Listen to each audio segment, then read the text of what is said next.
Então, vamos começar, né? Eu convido a socióloga Maria Helena Machado, doutora em Sociologia, pesquisadora da Escola Nacional de Saúde Pública, Sérgio Arouca Fiocruz, foi diretora do Departamento de Gestão do Trabalho e Regulação em Saúde, SGT-MS, em 2 gestões, janeiro de 2003 e dezembro de 2010. Atualmente é coordenadora-geral de 2 gestões. É coordenadora-geral das pesquisas Condições de Trabalho dos Profissionais de Saúde no Contexto da Covid-19 no Brasil e Trabalhadores Invisíveis da Saúde, Condições de Trabalho e Saúde Mental no Contexto da Covid-19, Fiocruz 2020-2021. E como moderador, nós temos o professor Dr. Antônio César, que é o presidente do COREM-MT. Muito obrigado a todos que estão nos acompanhando aí e tenham uma boa palestra. E relembrando, ressaltando também que ao final da palestra, né, vão ser repassadas as perguntas que serão feitas lá no via chat do Facebook, serão repassadas para a gente aqui, através do moderador, para a palestrante falar, respondê-las ao final da palestra dela. Então, passo a palavra para Maria Helena Machado. Obrigada. Obrigada a você. Obrigada, Luane. Eu quero aqui cumprimentar, primeiro cumprimentar o presidente do Conselho Regional de Enfermagem, Mato Grosso, querido Antônio César. A gente chama de César. Na intimidade, ele é o César, sempre será o César, né, César? Doutor Antônio César. Prazer em te rever. Muito obrigado pelo convite. Cumprimento a todos os enfermeiros, técnicos, auxiliares de enfermagem, que desse importante estado, e você é o presidente da entidade.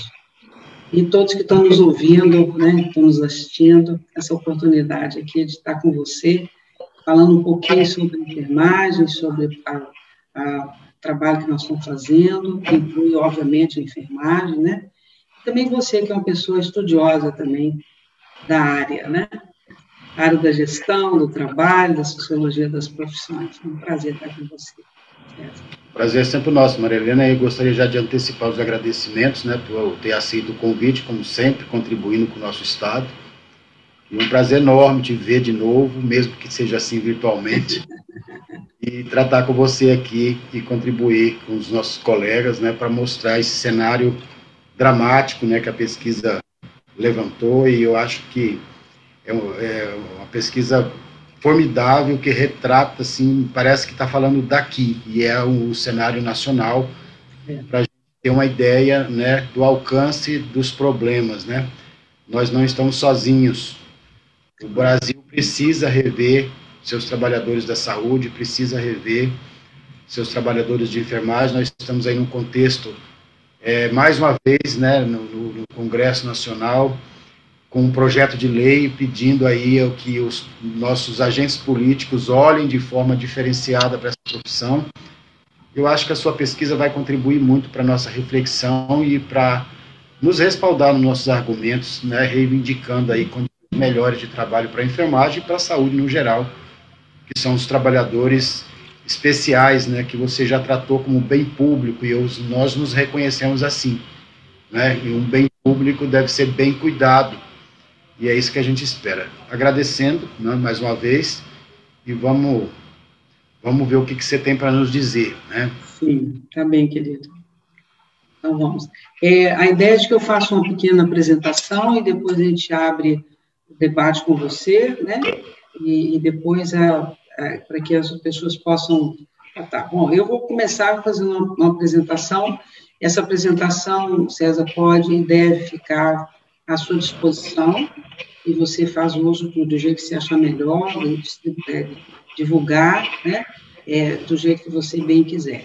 Eu espero que em breve a gente poder se reunir fisicamente, aí, de preferência aí na sua terra, com tanta gente querida que eu tenho aí nessa terra maravilhosa, e que a gente possa discutir aí sim a pesquisa, juntando as duas, que eu vou falar um pouquinho da importância também da trabalhadores invisíveis, que nós estamos também fazendo. Que essa pesquisa não é minha, é nossa, é de todos nós, é de toda a comunidade de trabalhadores, acadêmicos, sindicalistas, você, presidente de uma entidade super importante, responsável pela fiscalização, controle e exercício profissional, né? É de todos nós. Então, podemos. Como eu estou com a internet que não está boa, eu estou achando mais correto eu pedir a Caiane, né, que vai fazer a apresentação, vai projetar para mim. Muito obrigada, Caiane. Bom, a nossa live, pode passar, por favor? Ela trata desse assunto, condições de trabalho dos profissionais de saúde no contexto, né, da Covid. Pode passar, por favor? Bom, aqui, César, é importante, são dados, né, que eu te mandei um pouquinho antes da apresentação, não sei se você teve tempo de dar uma olhadinha, mas esse dado aqui é muito importante, né, César? Você sabe disso, é estudioso, sabe muito também da universidade. Nós tínhamos 5.717 casos acumulados, já nós tínhamos assustado, no mês de março do ano passado, a gente já ficava assustado, imaginar que nós, em um mês, um pouco mais de um mês, nós já tínhamos 201 óbitos.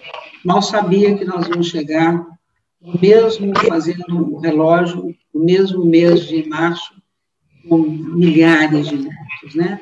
Uma tragédia, um genocídio total que está acontecendo no país, né? Em julho, esse número pula para 2.600.000 trabalhadores, profissionais, população, pessoas, nós, né? No Brasil, contaminados, nem casos confirmados, né? E mais de 92.000 óbitos. Aí foi aí que nós começamos a pesquisar, César, nesse momento, né? E nesse momento a gente já estava meio agoniado, né? Como pesquisador, a gente fica agoniado, dizendo o tempo que nós vamos ter para pesquisa não vai permitir que nós tenhamos um retrato da realidade deles ainda na pandemia. Em julho, eu tive o receio, claro, feliz da vida de imaginar que a pesquisa já ia acontecer, quando eles iam falar sempre do passado, quando nós tivemos uma pandemia, quando tivemos problema, mas isso foi uma ilusão minha, né? Quase um delírio. E em julho, em agosto, nós pulamos para 3.300.000, em dezembro chegamos a 7.600.000. E pulamos de 201 para 92.000, para 108.000 para 194.000 em dezembro. E mesmo em dezembro, a pesquisa já estava finalizada, a pesquisa de campo, a gente estendeu um pouquinho, no final de dezembro, no início de dezembro a gente encerrou. E já ali, depois a gente viu os resultados, a gente viu que os profissionais de saúde já falavam, nós vamos ter outra onda, está aumentando o número outra vez, os leitos estão sendo tomados novamente, os hospitais estão lotando, os ambulatórios estão lotando, a atenção básica lotando. Quando eu li aquilo, eu tomei um susto, né, porque já era o resultado, nós estávamos trabalhando já com o dado fechado, né, o banco de dados. Eu tomei um susto, porque eu vi uma evolução, né, e isso é uma coisa interessante que a pesquisa permitiu, né, e eles estavam certos, infelizmente. Aí chegamos em janeiro, aí nós terminamos as festas, as pessoas insanas, uma parte significativa da população, foi o Natal, o Réveillon, férias, e fizeram e aconteceram, como se nada tivesse acontecido, nada, estava tudo sob controle. Nós não tínhamos vacina, terminamos o ano sem vacina, terminamos o ano com um grande presente de Natal, no sentido mais triste da palavra, com milhares, aumentando exponencialmente o número de contaminação. Quando eu lembro, César, que em janeiro nós íamos apresentar um estudo feito pela professora Eleni Guimarães, que ela diz o seguinte, nós vamos ter, a situação parece que piora. Aí nós falamos, vamos atualizar os dados de janeiro e fevereiro para a gente apresentar o dado mais correto. Tomamos um susto, Porque a gente viu que o aumento de mortes, de óbitos dos profissionais de saúde, eu estou falando de duas categorias, enfermagem e médico. Assustador, completamente assustador.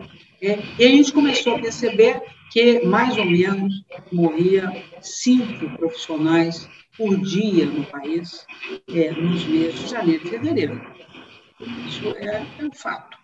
Então, aqui eu queria só registrar que, em maio de 2021, nós passamos de 7.600 em dezembro para 15.400.000, dado de ontem. 15 milhões.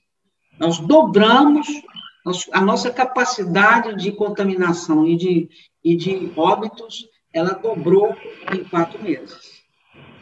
E nós temos hoje, saindo de 194, nós conseguimos atingir o dobro dos óbitos em 4 meses. Tudo que a gente colheu um ano inteiro de tristeza, a gente conseguiu dobrar essa tristeza em 4 meses. E hoje nós temos nada mais, nada menos que mais de 428 mil. Provavelmente vão chegar em julho, que a estimativa era 500 mil, deve ser mais. Não sei como é que nós vamos estar, né? Mais de 2 mil óbitos de trabalhadores de saúde, no modo geral, e só das duas categorias de enfermagem e de médicos, esse número passa de 1.600 trabalhadores. É uma coisa assustadora, né? Pode passar. Mas também tem, eu diria que tem uma coisa alegre, não de alegre, mas de orgulho. Vamos pensar assim, de muito orgulho, né? Talvez a pesquisa, o máximo que ela pode falar de coisa alegre não, de coisa boa, otimista, é de que nós estamos falando de mais de 3,5 milhões de trabalhadores. Eu vou começar a falar em 4 milhões, que esse é o número mais correto, em torno de 3,5, 4 milhões de trabalhadores que atuam no SUS.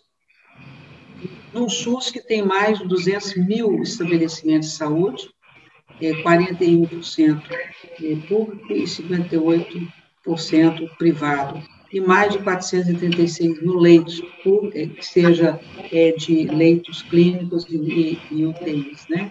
Então, são eles, os mais de 3,5 milhões de trabalhadores, público, privado e filantrópico, que faz a diferença, que segura. É importante que todos saibam, que eu sei que saibam, mas é importante que a população saiba que o que hoje no Brasil, se a nossa calamidade é imensa, imagina se a gente não tivesse esse sistema que está segurando.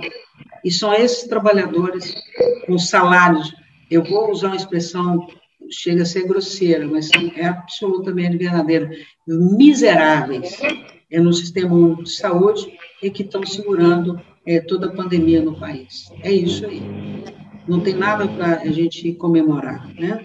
E aí eu venho com um dado, pode passar, por favor, rapidamente? Oi, Daiane, é só clicar aí que você consegue passar. Aí, obrigada. Eu vou falar um pouquinho da força de trabalho no período de pré-pandemia, tá? Ou seja, como é que nós estávamos em novembro, outubro, dezembro, janeiro de 2019? Como é que nós estávamos? Por favor. A minha assistente, Caiane, está indo muito bem, viu, Caiane? Muito obrigada, querida. Então, então nós tínhamos uma força de trabalho, eu estou falando dos 3,5 milhões, que evidentemente, César, fala fortemente da enfermagem, porque a enfermagem é hegemônica em qualquer situação. A enfermagem é hegemônica. Ela é hegemônica em qualquer estado, em qualquer município, em qualquer sistema, seja hospitalar, ambulatorial, atenção básica, em todos os lugares a enfermagem é hegemônica. Então, você dirige uma entidade que é hegemônica de qualquer forma. E se essa hegemonia já não é uma coisa enorme, ela se torna mais ainda quando vai para o nível técnico. No nível técnico, a hegemonia é absoluta, se pode usar esse termo sociológico, acho que não nem pode, mas a hegemonia da enfermagem na área nível médio é ainda maior, muito maior, é uma coisa impressionante. Então, vamos falar desse conjunto de trabalhadores, que inclui médico, enfermeiro, dentista, obviamente, toda a equipe de saúde, toda a equipe da enfermagem, todos. Os salários são baixos, gerando, então, eles até março de 2020, eles eram mais ou menos em torno de 3,5 milhões, com salários baixos, gerando muito emprego, condições precárias de trabalho, com vínculo precário, gerando instabilidade, crescente aumento do multiemprego, gerando cansaço, esgotamento, desgaste profissional e aumento crescente das jornadas prolongadas. O que significa isso? Significa que as pessoas estão ganhando menos, cada vez menos, custo de vida cada vez mais alto. Então, o que eles fazem para não cair numa situação dramática? Aumenta o número de horas de trabalho. Aumenta mais emprego e a situação é essa que tem. Pode passar? E mais, o que acontece? O que acontece mais? Um elevado... nossa pesquisa da enfermagem, você participou ativamente, César, você sabe, um elevado percentual de licenças médicas, gerando severos sinais de adoecimento físico e psíquico. Não é só na enfermagem, em toda a saúde está acontecendo isso. Queixa de cansaço, estresse, desgaste profissional, muitos casos de suicídio e tentativa de suicídio. Isso não é prerrogativa da enfermagem. Os médicos têm muitos casos de adoecimento, muito caso de tentativa de suicídio, que está sendo estudado, não é só no Brasil, é no mundo. É uma situação que é quase uma epidemia que está acontecendo em relação aos profissionais de saúde. Alguma coisa errada está nesse processo de trabalho. Adoção pela gestão, que é a criatividade da gestão pública, seja ela pública, seja municipal, estadual e federal, como também o regime privado e filantrópico. O gestor passa a contratar, pagar o trabalho prestado, sem vínculo. Isso, quando eu fiz sociologia, lá atrás, longas décadas, a gente estudava um livro que era O Vapor do Diabo. O Vapor do Diabo é um livro maravilhoso que fala sobre o colhedor de cana-de-açúcar no Nordeste. E ele diz o seguinte, o cortador de cana, ele ganha pela cana que ele corta. Se ele corta 10, ele ganha 10. Se ele corta 100, ele ganha 100. E, provavelmente, quando ele começa a cortar mais rápido, 100 canas por minuto, essa cana passa a ter valor menor. E ele terá que cortar mais para continuar com coisa. Isso é o que acontece. A impressão que eu tenho que a saúde, infelizmente, está vivendo essa situação, que eu estou indo ao extremo, né? Isso tudo antes da pandemia. Eu diria, pode passar, que nós estamos aproximando, nós estamos distanciando do trabalho decente, que a OIT preconiza, que eu não vou aqui descer detalhes do que seria, mas do trabalho decente, o nome já diz, né? E caminhando perigosamente para o trabalho precário. O trabalho precário é uma coisa pesada, né? Significa que o profissional trabalha muito, ganha pouco e não consegue sustentar a si próprio e uma família. É isso aí. Por favor. E aí vamos chegar, então, à nossa pesquisa. Pode passar, querida? A pesquisa Condições de Trabalho dos Profissionais de Saúde no contexto da Covid no Brasil, César, nós fizemos lançamento em março, final de março, e aqui a gente traz alguns dados. Nós estamos agora na análise mais fina, que vai fazer com especialistas, para entender o que está acontecendo a nível das condições de trabalho, a nível dos vínculos, da própria estrutura da força de trabalho no Brasil, de categorias profissionais, né? E é importante, César, que esses dados que eu vou apresentar agora um conjunto de dados que nós entrevistamos no Brasil durante a pandemia, no auge da pandemia. Mais de 15 mil questionários foram colhidos de todas as profissões de nível superior, todas as 14 profissões determinada pelo Conselho Nacional de Saúde foram pesquisadas. Fortemente a enfermagem, a medicina, a odontologia, a farmácia, a fisioterapia responderam prontamente. Mas nós tivemos resposta de todas as categorias profissionais. E nós estamos falando aqui de um conjunto de trabalhadores que formam em torno, diretamente na Covid, em torno de 1,5 milhão de trabalhadores. Eles estão lidando há mais de 12 meses com contaminação e com óbitos em escalas insustentáveis, assim, inacreditáveis. E lidando e presenciando com a contaminação de colegas no trabalho, e muitos vão à obra. Você que é presidente do conselho, pode passar, você sabe do que nós estamos falando. Você deve saber, o Mato Grosso tem um índice de contaminação e de óbitos relativamente alto, e você vai poder falar disso. A maioria aí vamos falar os dados que a pesquisa também aponta. A pesquisa aponta, como você falou, o dado parece que é daí, né, de Mato Grosso. Isso é muito bonito, isso para nós que somos pesquisadores é uma coisa maravilhosa, porque quando nós fizemos a pesquisa e quando foi lançado no programa Fantástico, teve toda uma preparação de muita entrevista comigo, e eu fiquei muito preocupada, né, como é que seria feito esse trabalho com eles, né? Como é que eles iam lidar com os dados que eu apresentei, que a Fiocruz apresentou. Então, foi muito interessante, porque eu assisti o programa que aconteceu no Fantástico, no final de março, e eu e toda a equipe, a gente estava isolado, cada um na sua casa, e todo mundo fazendo a mesma coisa, chorando copiosamente. Porque todos os dados, se vocês puderem assistir, ou se você não tiver esse vídeo, depois eu passo para você, que é importante todos os trabalhadores assistirem. Porque nele, eu falo, gente, parece que a pessoa que está falando é um entrevistado nosso, né? Então, a pesquisa retrata a realidade. Por quê? Nós pesquisamos, na verdade, nós pesquisamos 25 mil trabalhadores. 10 mil deles está guardado para a discussão dos trabalhadores invisíveis.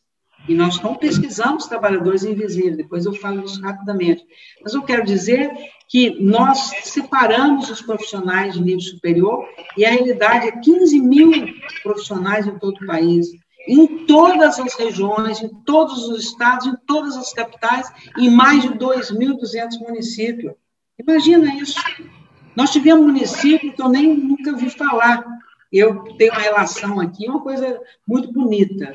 Os trabalhadores responderam à pesquisa. Os trabalhadores querem ser ouvidos. Os trabalhadores querem ter voz. O dado mostra isso com muita força, né? Então, por isso que é retrato dessa realidade. Quando você diz, parece que é aqui. Não, não parece que é aqui. É o Mato Grosso. Você se vê nos dados. A maioria da força de trabalho, na pesquisa, mostra que ela é feminina. Nós, mulheres, estamos à frente do fórum de todo o sistema da Covid, seja na atenção básica, nas UPAs e nos hospitais. É claro que tem uma participação enorme dos homens, a participação maior é das mulheres. 60% trabalham em hospitais públicos e de referência do Covid, porque o foco era esse. E quando a gente vai para o foco da referência, quem é referência? Somos nós que não fazemos nada, somos funcionários públicos. Somos funcionários públicos desse país que está conduzindo a Covid e segurando. É claro que eu não estou aqui desmerecendo o trabalhador da área privada e nem da área filantrópica, claro que não. Mas é forte a presença dos hospitais públicos de referência à Covid e da APS também. Quase metade tem outro emprego. A maioria tem jornadas de mais de 60 horas e quase metade se sente sobrecarregado. Lembra que eu falei da sobrecarga anterior? Então, ele chega na pandemia e ele mostra aí a retrato da realidade. Pode passar, por favor? E aí vem um dado muito importante, que é um sentimento... Eu falei que era a maioria hospital público, hospital de referência de Covid. E esse lugar de referência de Covid deveria ser 100%, não é 99%, não, 100% seguro para o trabalhador e para as pessoas que chegam. A pesquisa mostra que é só 40% que se sente seguro no trabalho, nesses locais. Por quê? Você deve saber melhor do que eu, até porque a pesquisa, você é um presidente de uma entidade que fiscaliza. Por quê? Porque eles dizem que falta, ou tem escassez, ou tem inadequação do uso de EPI. Tem medo generalizado de se contaminar no trabalho, por quem? Contato com o paciente, portanto, o paciente não está devidamente protegido, e muito menos o pobre coitado do trabalhador que está lá atendendo. E com problemas também de contaminação dos colegas, que muitos deles têm suspeita de contaminar, que está contaminado, e não avisa que está contaminado, porque boa parte diz que tem medo de dizer, porque ele vai perder o emprego. E por que ele vai perder o emprego? Porque o trabalho dele é precário, o trabalho dele é temporário, o trabalho dele ele é cortador de cana, ele vai lá, corta a cana, trabalhou, ganha, não trabalhou, ele perde o dia e perde o emprego. Medo é estruturas e infraestruturas inadequadas para o trabalho, que houve muita improvisação, o despreparo técnico do profissional para a pandemia, você sabe disso, e gestão insensível. Esse dado da gestão insensível é muito grave. Quando, no momento, o gestor, não é um gestor, não, nós estamos falando do chefe imediato, que deveria estar do lado, ele é um colega dele que chefia, e que não é sensível a coisas pequenas, água, descanso, transporte, alimentação, ambiente, lugar mínimo que ele possa, todo o equipamento de EPI, tudo isso. Essa gestão, segundo eles, está insensível. Pode passar? A outra coisa é a violência, né? A gente já queixava, lembro que nós fizemos lives, né, César, e que diz assim, a enfermagem passa por problema de violência, né, no ambiente de trabalho. Mas aqui a violência é diferente. Nós não perguntamos a ele se há violência no local de trabalho, nós perguntamos se ele sofreu alguma violência ou discriminação, que é uma violência mais leve, socialmente falando, mas é uma violência. Então, a gente pergunta para ele e pergunta onde sofreu essa violência. Quer dizer, 1/3, 33%, 1/3 diz que sentiu violência ou discriminação. E ele pode ser no local de trabalho, no trajeto da casa, trabalho, casa, e na vizinhança que mora. E qual dos três que são campeões da discriminação? Pasme, no trajeto, casa, trabalho, casa, e na vizinhança. Então, é ao redor dele, a população que só quer achar que o trabalhador está ali para prestar serviço, portanto, não quer nem saber, são desrespeitosos, são muitas vezes agressivos e discriminatórios com os profissionais. Se você, então, chega com o jaleco, eles escondem o jaleco, escondem qualquer equipamento que possam dar qualquer margem que eles possam ser identificados como na área da saúde. Mais de 1/4, ou seja, 25%, apresenta fator de risco de pré-adoecimento, pré-existente, né? Que a gente já falou. Pode passar? Eu já estou terminando. Alteração significativa. E aí nós fizemos, entre as coisas que nós perguntamos, questionário pequeno, mas muito bem elaborado, muito sucinto, e a gente pergunta alteração significativa na sua vida cotidiana. E aí, essa alteração, ele poderia responder, eu já estava assim, eu adquiri isso durante a pandemia, ou bem muito próximo agora, no final, já em dezembro. Não, ele diz, 95% diz, o meu problema, isso aí se deu depois que a pandemia começa. Então, isso é fruto da pandemia. Perturbação do sono, insônia, hipersonia, irritabilidade, choro frequente, distúrbios em geral, pânico, crise de pânico, incapacidade de relaxar, ele vai para casa relaxar e não consegue, continua acordado, toma medicamento, no outro dia ele acorda e o estresse novamente volta, porque ele tem que voltar para o trabalho.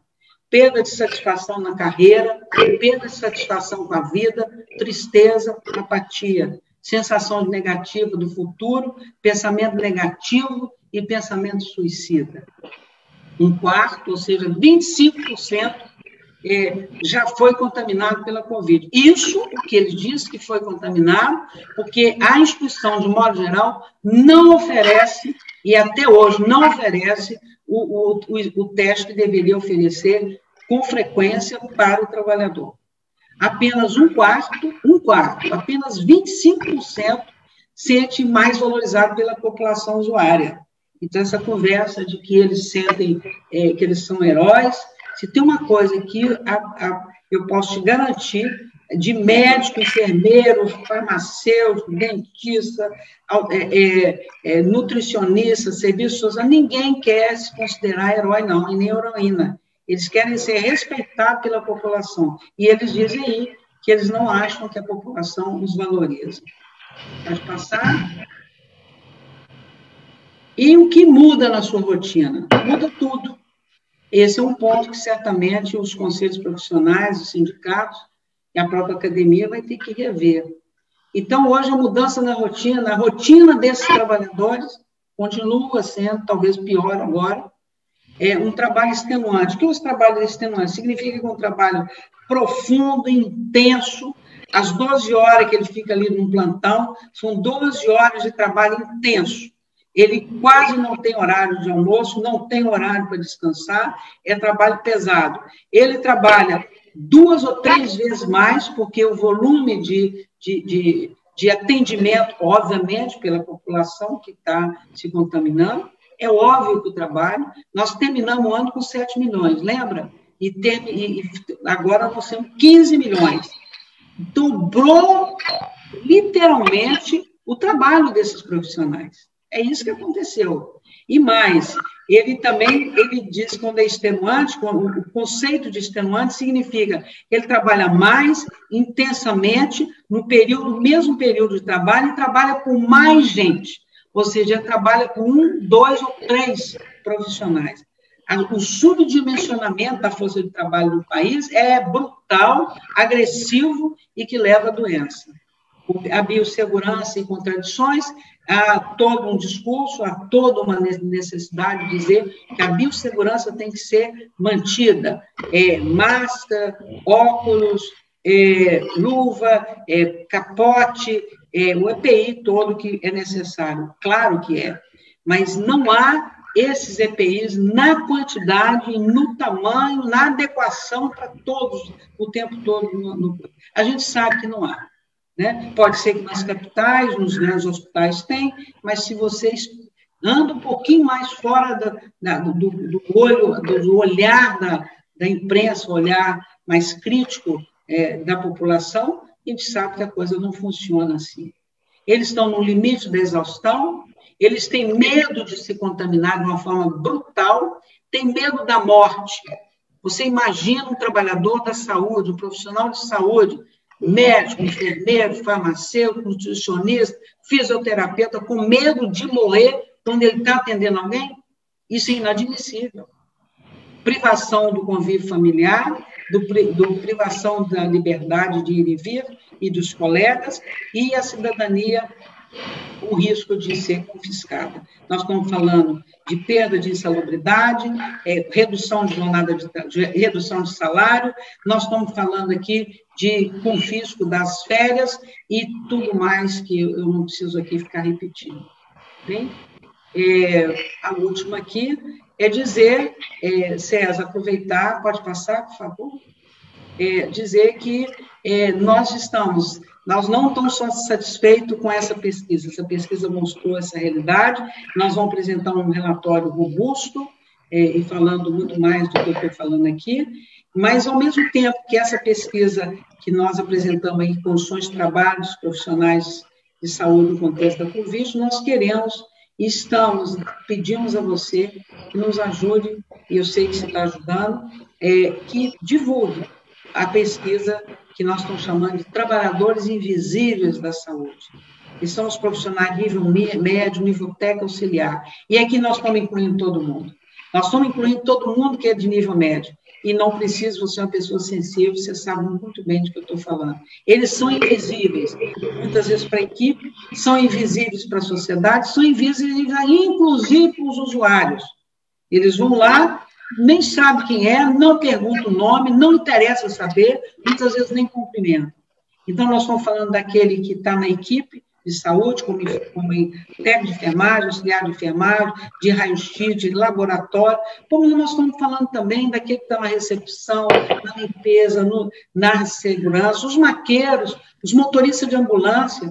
Então, é muita gente que nós estamos falando aqui que são invisíveis, né? Os coveiros, os trabalhadores que estão nos cemitérios, que estão na funerária, todos eles é alvo da nossa pesquisa, e gostaríamos muito que você ficasse sensibilizado e nos ajudasse, que esse volume de trabalhadores, a hegemonia da enfermagem, que todos estão nos ouvindo, que saiba que vocês são tão líderes de uma grande equipe na saúde. Pense os seus colegas que estão ao seu redor, que levam seu café, que limpam o chão, que estão na recepção, que estão fazendo a segurança do hospital, que estão levando o paciente ou estão tirando o paciente, que são os maqueiros, todo mundo. Essas pessoas precisam responder nosso questionário. Aí sim nós vamos ter um retrato da realidade dos trabalhadores da saúde, os 3 milhões de trabalhadores. E aqui é só mesmo a propagandazinha da nossa pesquisa, passa só rápido, eu não vou falar dela, eu já falei, pode passar, Caiane, por favor. Aí é a forma de chegar até o site da Fiocruz, por favor, o outro, que é o questionário, dando um cliquezinho aí nessa pertinho aí dessa imagem, onde clique aqui, conheça o questionário.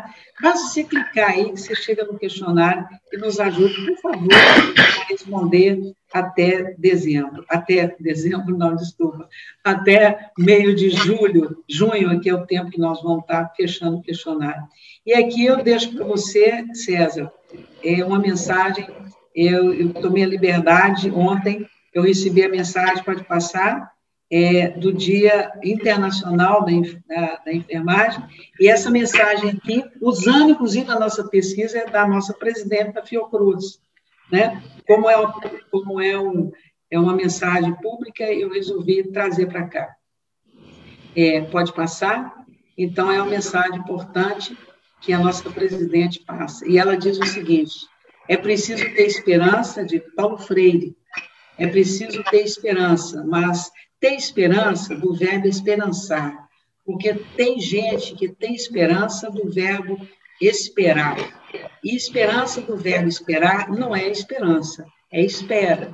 Esperançar é de se levantar, esperançar é ir atrás, esperançar é construir, esperançar é não desistir, esperançar é levantar adiante, esperançar é juntar-se com outros para fazer de outro modo.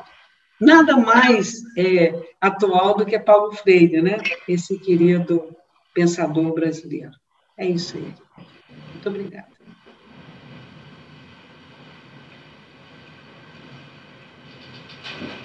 Obrigado, Caiane.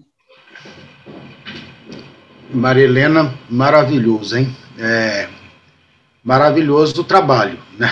O resultado trágico. E eu vou reafirmar aqui que a gente se vê, certamente, nesses resultados, né? E enquanto você falava, eu estava aqui pensando nas demandas, né, da ouvidoria do nosso conselho. O começo da pandemia, ausência de EPIs, depois, vamos falar de EPI, né, que eu acho que um dos aspectos mais fundamentais que concorrem aí para a exposição e aumentar a vulnerabilidade do trabalhador. O EPI veio, e aí ele veio com péssima qualidade, demorou vir, inclusive, porque o gestor alegava que não tinha no mercado. Uma tragédia anunciada que denunciou a ausência de planejamento, né, dos gestores. A gente conviveu com a tragédia chinesa na Ásia inteira, convivemos com a tragédia europeia, chegou no litoral brasileiro e parecia que acreditavam que não chegaria no interior do Brasil. E chegou, né? E chegou pegando todo mundo, vou usar uma expressão meio chula, mas que a gente é bem simbólica, de calça na mão, né? Aquela situação em que o cara não planejou, ele não parecia que não acreditava, né? Mas a gente sabe que o planejamento não é, né, não é a grande importância, parece, da gestão pública desse estado, no nosso estado. Então, vem um EPI sem qualidade, primeiro ele não chega, depois chega sem qualidade, e a questão do racionamento, né? Nós tivemos uma denúncia, não foi só uma, de colegas que precisavam tomar água na pia da UTI. Água da pia, por quê? Para ele deixar o setor para tomar água, deixar o setor para ir ao banheiro, deixar o setor para se alimentar, ele não poderia retornar porque ele só recebia 2 kits de EPIs. E se eu estou manipulando um corpo com Covid, aspirando, enfim, manipulando o corpo, eu tenho que tirar aquele capote e desprezar. E aí eu preciso de um outro para me vestir para voltar para o campo de cuidado. E ele não dispunha disso. 2 kits para uma jornada de 12 horas. Depois nós tivemos a questão que eu lembrei muito da discussão, né, antiga, mas eu me remeto sempre a ela, lá do Clarus, né, que é a questão da carreira, dos planos de carreira e os penduricalhos, né, depois a diretriz do Ministério, que você conduziu muito bem, dos planos de carreira para o SUS, que nunca foi absorvido aqui com a seriedade que a gente esperava, né. Houve o decreto de afastamento daqueles que possuem comorbidades e daqueles com a faixa etária já à disposição, mais vulnerável, e eles não poderiam se afastar porque perderiam parte do salário, porque afastariam com o salário base. E aí denuncia essa forma também violenta de lidar com o trabalhador, que onde você, a composição da remuneração, ele vira um objeto de barganha, né? Eu estou aqui, então eu recebo adicional disso, adicional daquilo, numa necessidade como essa, que ninguém esperava, o trabalhador se vê com a sua renda quebrada, né? E teve casos de pessoas do serviço público que se afastaram por comorbidade, mas foram se empregar no setor privado para recompor o salário. Isso é absurdo, né? E perseguindo, porque aí quando é denunciado que o técnico afastado do pronto-socorro está trabalhando no hospital X, e aí, inclusive com ameaça de processo administrativo. Mas a pessoa só estava se virando para conseguir manter as suas condições materiais, né, de existência e da sua família. A outra situação muito flagrante é a questão do dimensionamento, né, porque aí nós começamos a ter os adoecimentos, e os afastamentos. Começou os afastamentos com as comorbidades por força do decreto. Não houve reposição.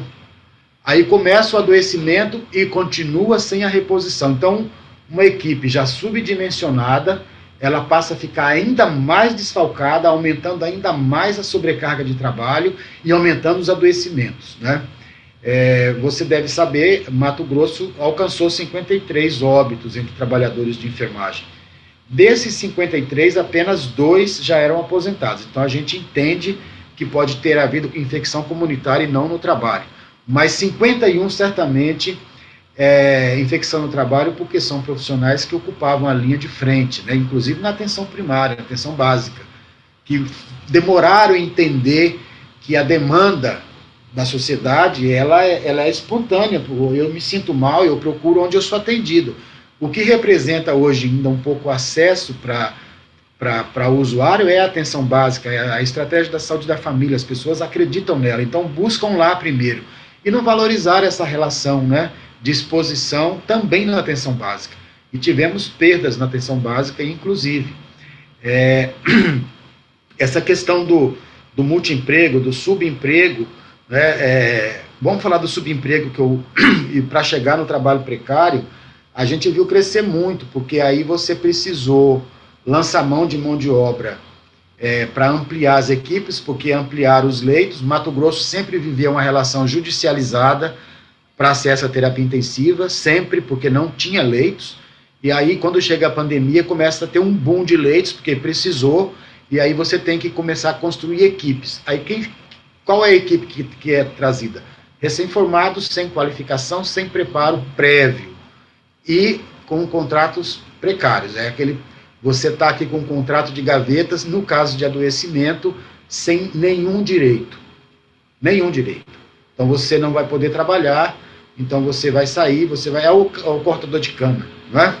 Então, essa é a situação que o Mato Grosso viveu desde o início da pandemia e continua vivendo. O Conselho tem trabalhado incansavelmente, a gente suspendeu as fiscalizações de rotina, nós temos focado apenas nas fiscalizações dos ambientes de tratamento da Covid, e o grande desafio nosso é exatamente o dimensionamento, né? E algumas surpresas, né?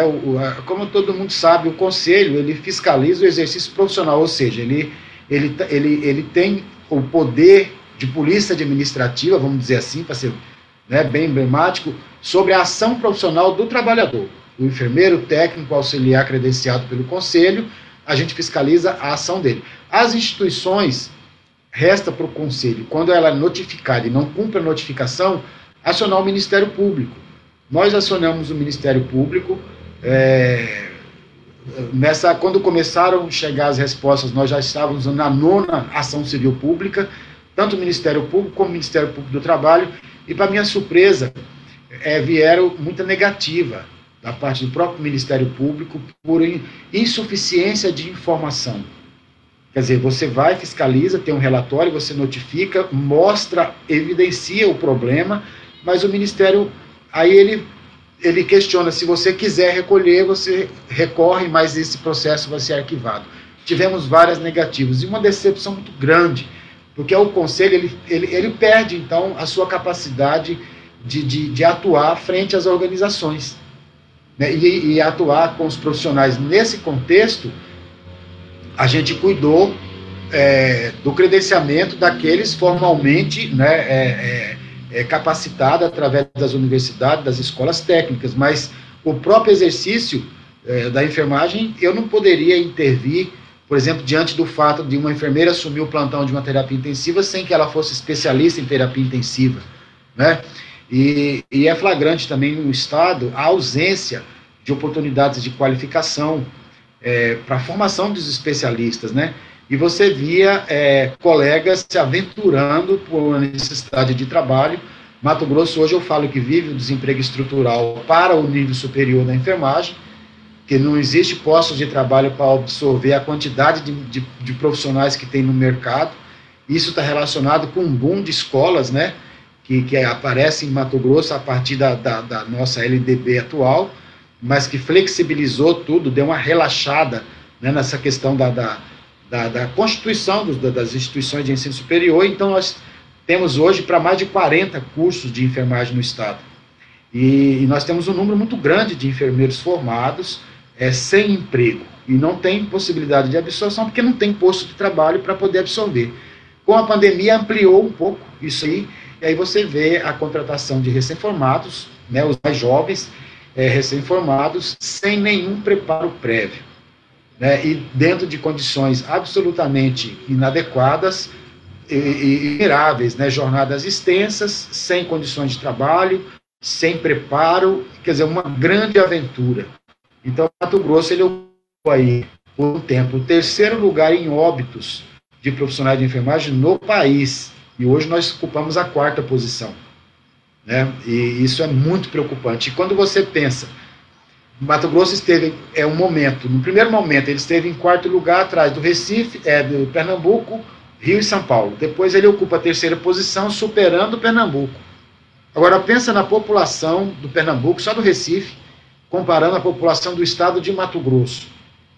Nós não conseguimos ser nem 1/3 da população só da cidade do Recife. E passamos à frente do Recife, né, em termos de perda. Se fizer uma proporção de população, ele deve ser campeão. Exatamente. Então, proporcionalmente, né? Então, eu vejo a pesquisa aí, ela é muito bem-vinda, a gente olhar, quer dizer, assim, é um negócio esquisito de falar que ela é boa, né? Porque o resultado ele é dramático. mas eu acho que ele é de grande valia, né, para a nossa reflexão, para a nossa argumentação frente a esse estado de coisas, né, e uma das questões aqui no Mato Grosso que a gente percebe, e isso é histórico e antecede a pandemia, que essa coisa eu olhei muito para isso aí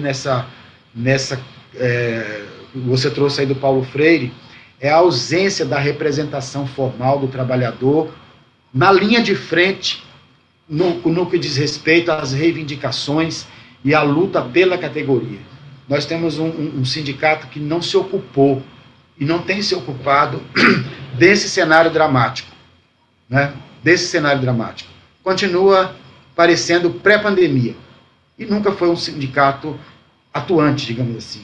E o conselho limitado, porque a gente tem limites para intervir nessas questões, né? Nós não podemos correr o risco de ser acionados, principalmente pelo setor privado, e ele é muito vigilante com isso, com acusação de desvio de finalidade. O conselho ele tem uma finalidade que é muito dele, e nós representamos o Estado, porque a regulação profissional no Brasil ela é delegada às próprias corporações, né, mas em nome do Estado, portanto, por isso a autarquia, por isso o Serviço Público Federal, né? E tivemos também, aqui só para contextualizar, agora no final do ano passado, uma grande surpresa que o nosso governador nos brindou com a retirada da possibilidade de mandato classista para os conselhos profissionais no estado de Mato Grosso, uma situação que era garantida, inclusive, pela Constituição do Estado, e assegurou apenas o mandato classista para sindicatos e associações, e tirou o mandato classista dos conselhos, né? Eu vivo hoje uma situação muito ruim, vou colocar minha situação aqui só por um exemplo. Eu sou professor na universidade, o federal nunca permitiu o mandato classista, a não ser sem remuneração, e nós não podemos nos aventurar a isso, já que a função ela não é remunerada, né, de conselheiro. E hoje eu volto para trabalhar no Estado e na universidade, dentro desse contexto de pandemia, que é uma doideira. Quer dizer, eu acho que a categoria enfermagem, ela tem ainda o conselho como principal aliado, mas, assim, com um grupo que hoje conduz nessa loucura, né? Como é que você trabalha em 2 empregos e, ao mesmo tempo, faz gestão de uma entidade, de uma profissão como a enfermagem, num contexto de caos como o nosso? Então, eu falo isso aqui para reafirmar o protesto, né, do conselho, o protesto do conselhão, inclusive, porque todos nós ressentimos muito com essa decisão do governo do Estado, dentro você parece que é uma incompreensão, né, da importância dessa entidade à frente, por exemplo, num contexto como a da pandemia. Mas isso é só em Mato Grosso que está com essa situação? Isso é novidade para Mato Grosso. Mato Grosso, entendi. Agora, é incrível, desculpa aí interferir na sua fala, estou adorando ouvindo você falar, é impressionante como é que a universidade, ela é insensível a isso, né? Sim. Ela deveria, pelo menos é o que a gente espera de qualquer universidade, que a maioria é assim, né? Que bom, que seja uma universidade exemplo. Onde tem que estar os melhores exemplos de democracia, de união, de boa vontade, de inteligência, de tudo. É bom, tem que estar na universidade. É a universidade dizer que não, você pode ser líder, vai cuidar da sua categoria, mas deixa o salário aqui e morra de fome, porque você vai viver de quê? Entendeu? Aí o que vai sobrar são lideranças que ou estão aposentadas ou liderança que não tem ainda uma estabilidade no trabalho. Quer dizer, me parece, a sensação que eu tenho, uma medida dela, é para quebrar a espinha dorsal do movimento, do movimento organizativo. Mas eu penso, até uma defesa, não uma defesa, mas para dizer, para ficar claro que essa é uma limitação da lei do regime jurídico único da União. Absurdo. Não é da universidade. Entendi. O público federal, se ele quiser ocupar um mandato classista, ele tem que renunciar ao seu salário. RJU, entendi. Exatamente. Agora, essa quebra aí, eu fico... Agora a gente está falando nisso, vamos falar só mais um pouquinho, até eu acho importante para a categoria saber disso, essa quebra, ela é pouco compreensível, Maria Helena, por conta dessa questão de delegação do Estado. A regulação profissional não é igual um sindicato que você decide um dia numa assembleia e vamos fundar o nosso sindicato aqui. Não é isso. O conselho é uma instituição, ela é instituído pelo Estado brasileiro e é delegada à própria corporação que faça a gestão, e sem orçamento da União. Orçamento é financiamento próprio, a categoria tem que financiar. E aí institui o tributo, que é a anuidade. Por ser um serviço público, como que é o entendimento de barrar, por exemplo, ou dificultar a gestão desse serviço público? E é um serviço que, claro, nós temos a parte em que nós defendemos o nosso território profissional, nós regulamos, criando normas, ampliando, por exemplo, os artigos da lei do exercício em normas técnicas, nós fiscalizamos o exercício, mas tudo isso se dá no sentido de defesa da sociedade, mais do que dos profissionais, em que pese a defesa do território. Porque eu preciso assegurar que a sociedade ela tenha à disposição profissionais capacitados e que ofereçam um serviço sem risco de danos por negligência, imperícia ou por imprudência. Essencialmente, é isso que é um conselho, não é? De ética, inclusive, para barrar a má conduta profissional. E como serviço e para a sociedade, em nome do Estado, eu fico impressionado realmente com a insensibilidade, desde a lei do regime jurídico da União e agora o Estado alterando por lei complementar o próprio texto constitucional que nos assegurava isso, né? Mas, voltando à pesquisa, para dizer que realmente a gente se vê sim, e eu acho extremamente importante divulgar, farei a divulgação com muito fervor, a gente precisa mostrar às pessoas, né, precisamos mostrar, incentivar a reflexão acerca de tudo isso, porque a gente tem que esperançar, né? Esperançar, porque, como ele diz no final, existe um outro modo de ser as coisas. Porque as pessoas têm tendência a achar que tudo é muito natural, né? Parece que é um estado de coisa que é assim mesmo, mas existe um outro modo de ser. E as pessoas têm que ir no coletivo, buscar esse outro modo de ser, né? E eu acho que a pesquisa, ela ajuda muito. Tem uma coisa importante, César, no que você falou aí, que toda essa situação que a nossa pesquisa mostra, né, uma coisa triste, duríssima, né? A gente foi muito choque para todos nós tocar a pesquisa e depois apresentar os dados, né? Que a gente esperava que os dados seriam duros, mas não tão duros como parece, né? A gente não consegue, por mais que eu leia todas as variáveis e o que eles escrevem, eu não consigo traduzir isso em alguns pontos positivos, né? Eu achava que eu ia encontrar muito eles sentindo valorizado, que eles estavam, por mais que eles sofrendo, que eles estavam sentindo que eles tinham valor para a gestão, valor para o chefe, principalmente para a população. Não tem. Então, eu fico imaginando, César, o que nós vamos encontrar com os trabalhadores invisíveis. Muito pior, com Nem certeza. numericamente eles são contabilizados. Se hoje eu te perguntar, ou perguntar a qualquer pesquisador, de um modo geral, e olha que eu sou especialista em mercado de trabalho. Se você me perguntar hoje, quantos maqueiros nós temos no país? Não sei te falar. Quantos trabalhadores no cemitério tem no país? Não tenho a menor ideia. Sequer eu sei quantos cemitérios tem no país. Está entendendo? Qual é o volume? Eu sei qual é o volume de administrativos que tem no sistema. 25%. Agora, quantos são recepcionistas, o pessoal que é da vigilância?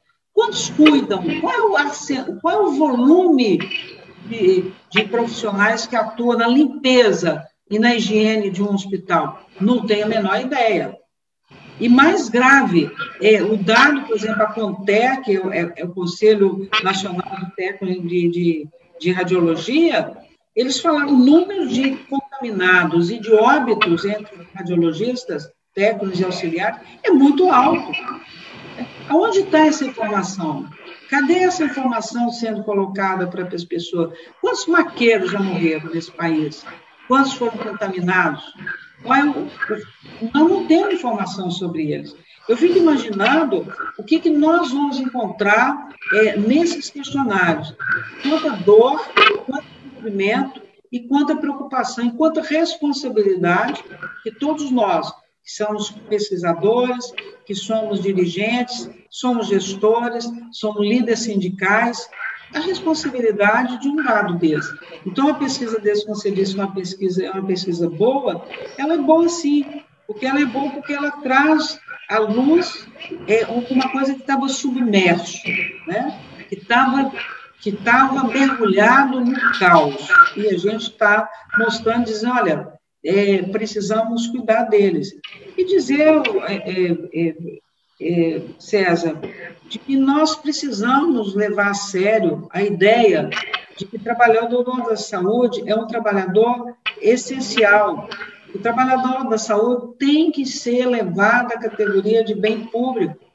Eu bato nessa tecla e acho que esse Congresso Nacional deveria levar a sério isso. O Senado deveria levar a sério. O reconhecimento dessa condição. Nós vamos conseguir, nós precisamos ter documentos cuidadosos, não é panfletário, nossa pesquisa não é panfletária, não tem intenção, e não é, porque a Fiocruz não é panfletária, ela é científica. Então, nós estamos dentro da ciência, dentro da metodologia, ouvindo as pessoas, ouvindo os trabalhadores, e vamos ter um documento, César, para todo mundo usar do jeito que ele achar que deve, mas nós queremos levar isso e sensibilizar as nossas lideranças que estão no Congresso. Queremos sensibilizar o Supremo Tribunal Federal para ele entender, sensibilizar o Ministério da Saúde, sensibilizar os secretários municipais, o CONAS, o CONASEMS, o Conselho Nacional de Saúde. Isso precisa mudar. Nós não podemos deixar o trabalhador que ele cuida da nossa saúde. Ele cuida da nossa saúde. Agora nós estamos vendo o que significa a falta da saúde, o que significa não termos saúde. Então, agora é o momento, observar que são quem? Quem é que cuida de nós? São vocês. São os enfermeiros, técnicos de enfermagem, auxiliares de enfermagem, médicos, dentistas, fisioterapeutas e tudo mais, né? Técnicos de raio-x, laboratórios. Todos esses trabalhadores precisam ser elevados à condição de bem público. E aquilo que parece que foi passado, né, e parece que está longe da gente, nós temos que resgatar o plano de carreira, temos que resgatar a discussão de diretrizes da precarização. Não é pleno emprego. Nós precisamos desprecarizar, dimensionamento na força de trabalho, e a Mesa Nacional de Negociação precisa voltar ativa. O Brasil precisa ter a mesa de negociação ativa, porque ela vai negociar, discutir, dialogar com as instâncias, né? É isso aí. Eu espero que essa pesquisa ela sirva muito mais para desvendar a realidade e ajudar a dialogar com o Estado, dialogar com o gestor municipal, estadual e federal. Que Mato Grosso perceba a importância dos seus trabalhadores, perceba a importância do sindicato, dos conselhos profissionais, de você, por exemplo, toda a sua equipe, né, que tem que estar à frente de um órgão tão importante, tão cuidadoso, e que defende, e que luta e fiscaliza não só as condições de trabalho dele, mas também fiscaliza o exercício profissional desses profissionais, não é isso? Exatamente. É um trabalho muito bonito e que precisa de muito cuidado. Eu queria já ser chegado no final, né? A gente... Vamos ter duas perguntas. Sim, desculpa. Uma pergunta simples, eu acho que respondemos rapidamente. Sim. A primeira diz assim: além da consciência do profissional, quanto à realidade de escassez de equipamentos e insumos, quais outras medidas tomadas para manter a condição de trabalho adequados dos profissionais?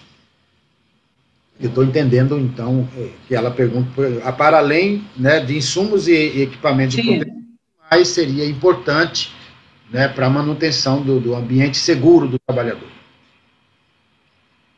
Olha, eu vou dar a minha opinião aqui, evidentemente, certamente você pode e deve complementar ou discordar do que eu vou falar. Eu acho que o EPI é fundamental, não tem dúvida. Inclusive, a demonstração inequívoca que o EPI não era uma rotina no hospital. Como é que pode? Procedimento. Limitava a luva de procedimento.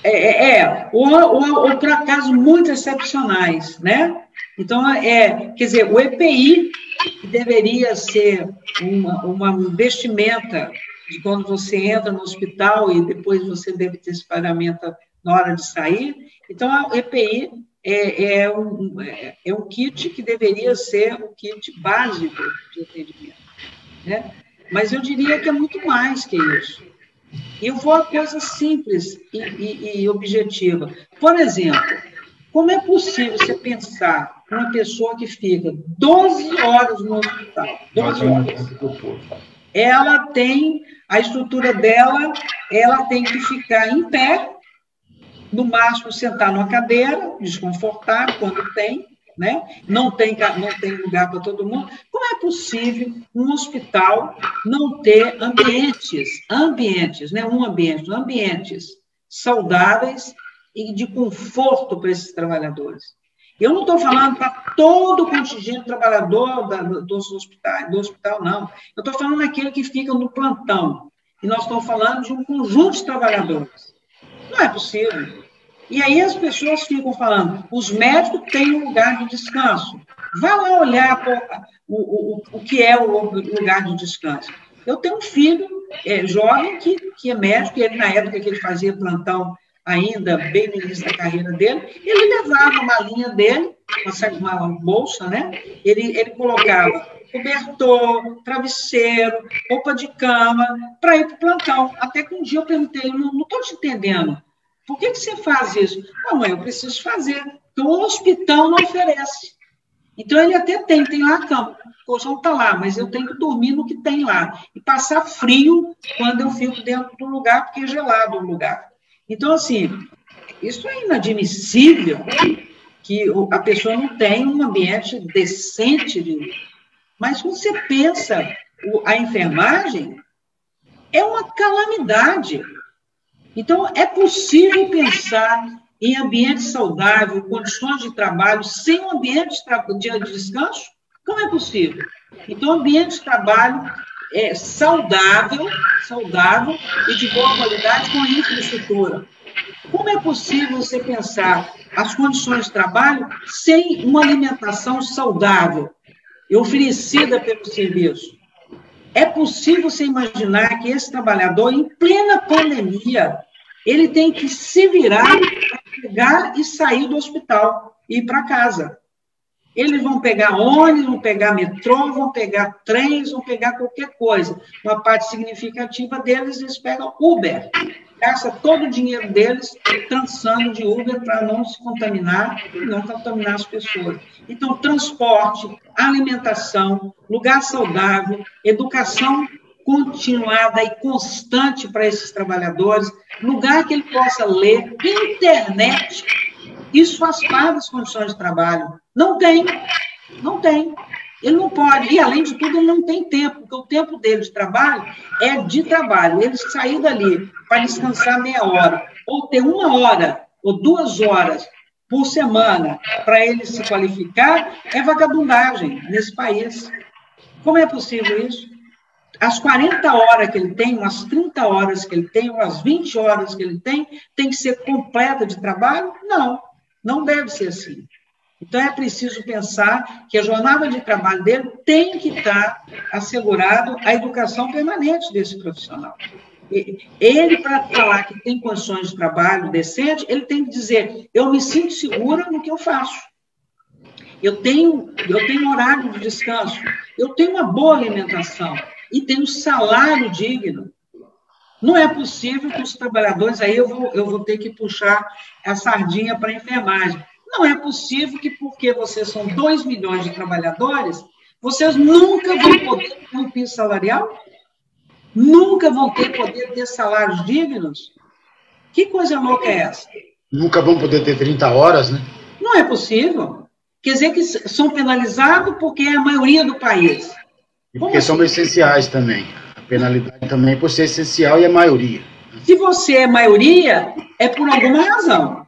Não é porque está lotado no mercado de enfermeiro, técnico, auxiliar, que vocês são maioria. Não. É porque o sistema exige de vocês maioria. Vocês são maioria porque vocês são hegemônicos no sistema. Se vocês são hegemônicos, tem que ser inverso. Um contingente que é uma força de trabalho que é hegemônica, ela é essencial. E se ela é essencial, ela tem que ser tratada diferenciada. Não tem que fazer como o Congresso está fazendo. Então, vocês, um pouquinho de gente, eu dou as 30 horas, eu dou as 20 horas e vamos lá.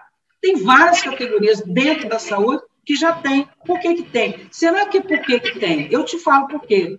A contabilidade do setor público, privado e filantrópico fez as contas, pode dar, porque eles não representam nada.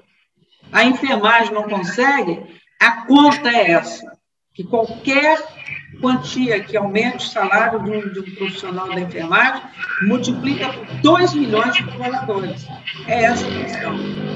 E eu acho, para uma outra coisa importante, é que nós estamos falando de uma força de trabalho feminina. Por mais que vocês também tenham uma participação grande dos homens, né? Já começa a ter, que o aumento dele é uma tendência, o aumento dos homens na enfermagem, não é possível que a saúde, já não falo só da enfermagem, vamos falar da enfermagem, ela é maioria. As mulheres precisam ter cuidados e proteções especiais.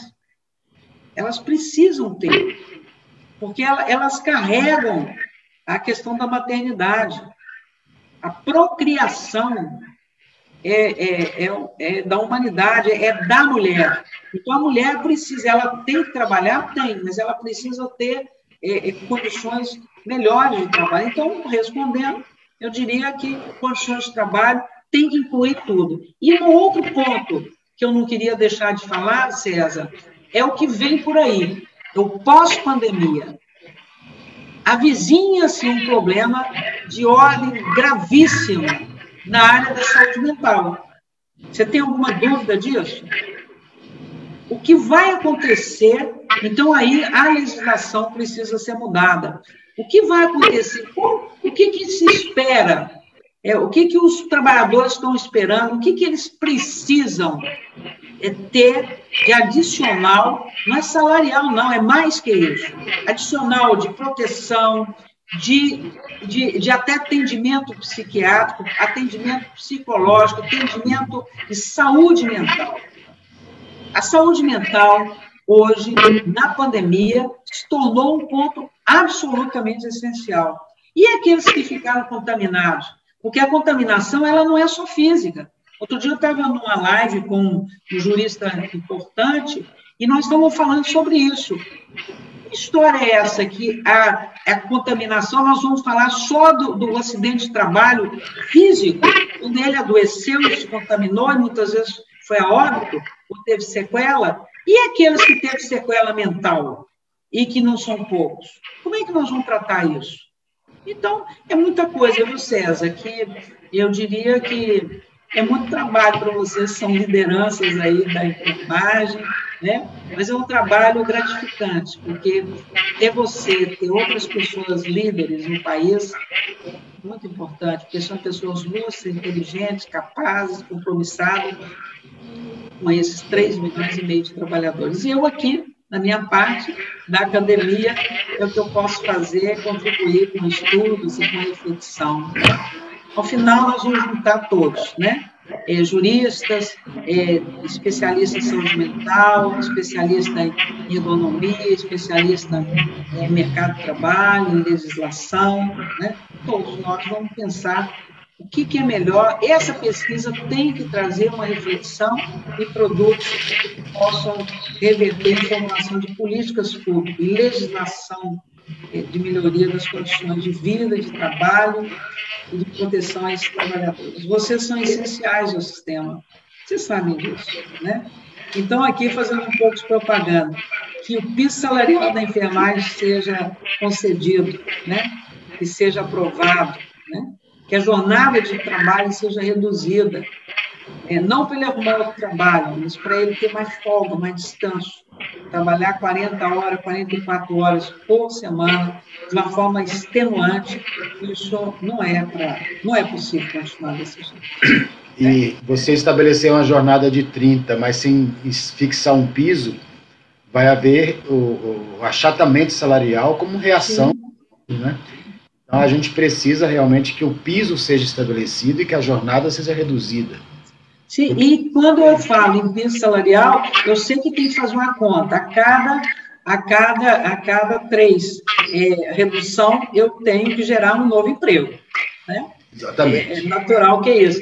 Isso não tem que ser visto como Eu sei que é um peso para um gestor e essa conta é feita, mas o gestor tem que entender que é melhor ter um profissional com 30 anos, eu estou totalmente convencida disso, com 30 horas semanais, e ele ter um profissional mais saudável, menos adoecido, com menos sequela, porque a saúde, do jeito que ela está sequelando todo mundo, as pessoas terminam, chegam a 20 anos de vida profissional, ele está destruído, ele está com vários problemas de saúde. E por que eles têm problemas de saúde? Trabalhando na saúde. Então é preciso rever que a saúde tem que ser um lugar saudável, né? E uma das coisas para ser saudável é salário decente e jornada reduzida e ambiente saudável. Ambiente saudável. É isso. Maria Helena, a segunda pergunta você acabou contemplando, né?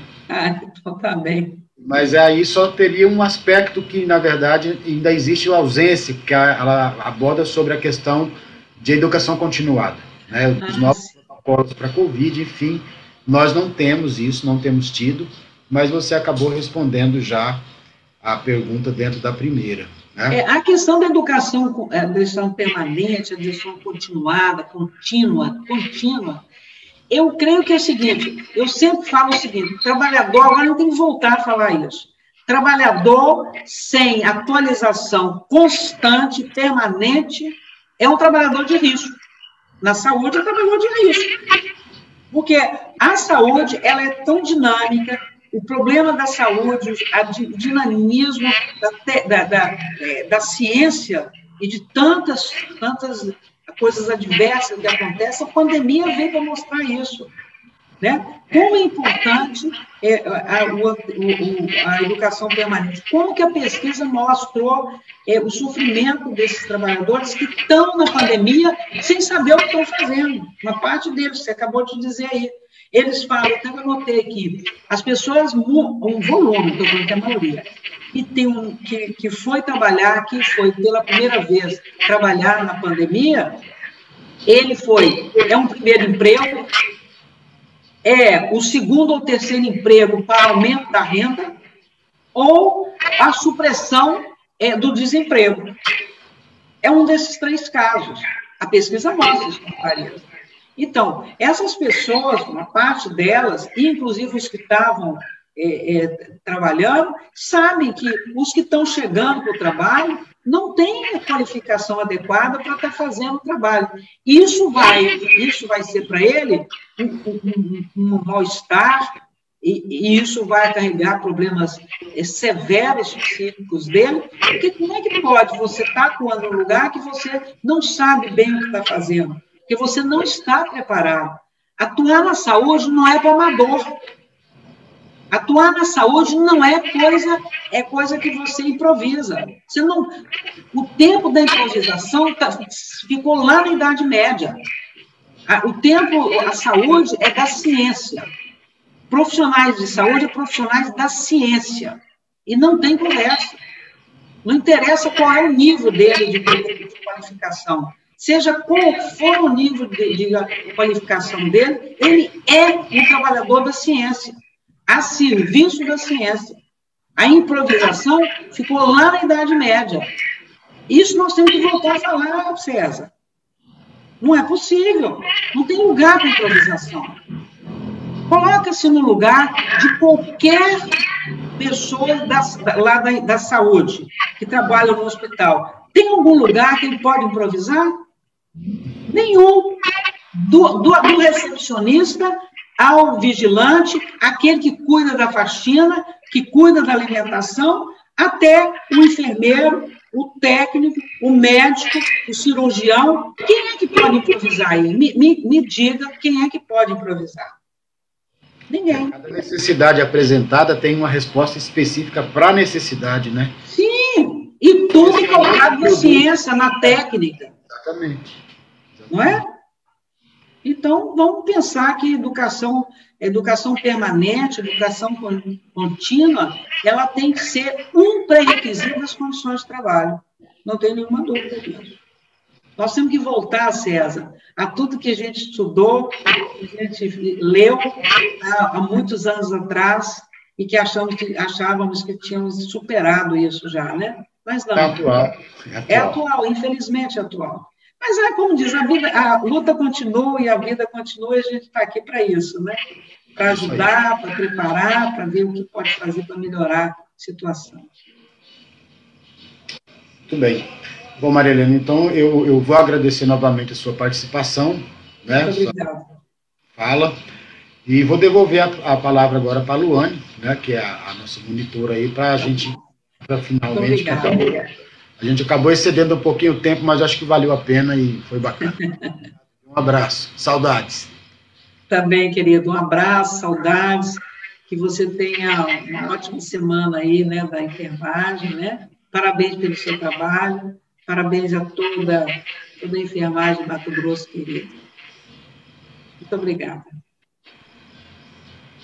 Também estendo aqui meus agradecimentos a você, doutora Maria Helena Machado, por trazer bastante informações importantes, né, em questão dessa pesquisa tão importante, né, e também as contribuições, né, do mediador, né, do moderador Antônio César, né, do presidente do Corém, e foi muito rico e importante essa troca de vocês aí. Muito obrigada e tenha uma boa noite a todos vocês. Em nome do Corém MT e a BMT, a comunidade organizadora agradece a todos vocês, todos envolvidos, vocês palestrantes, né, o moderador e a todos que estão nos assistindo. Muito obrigada.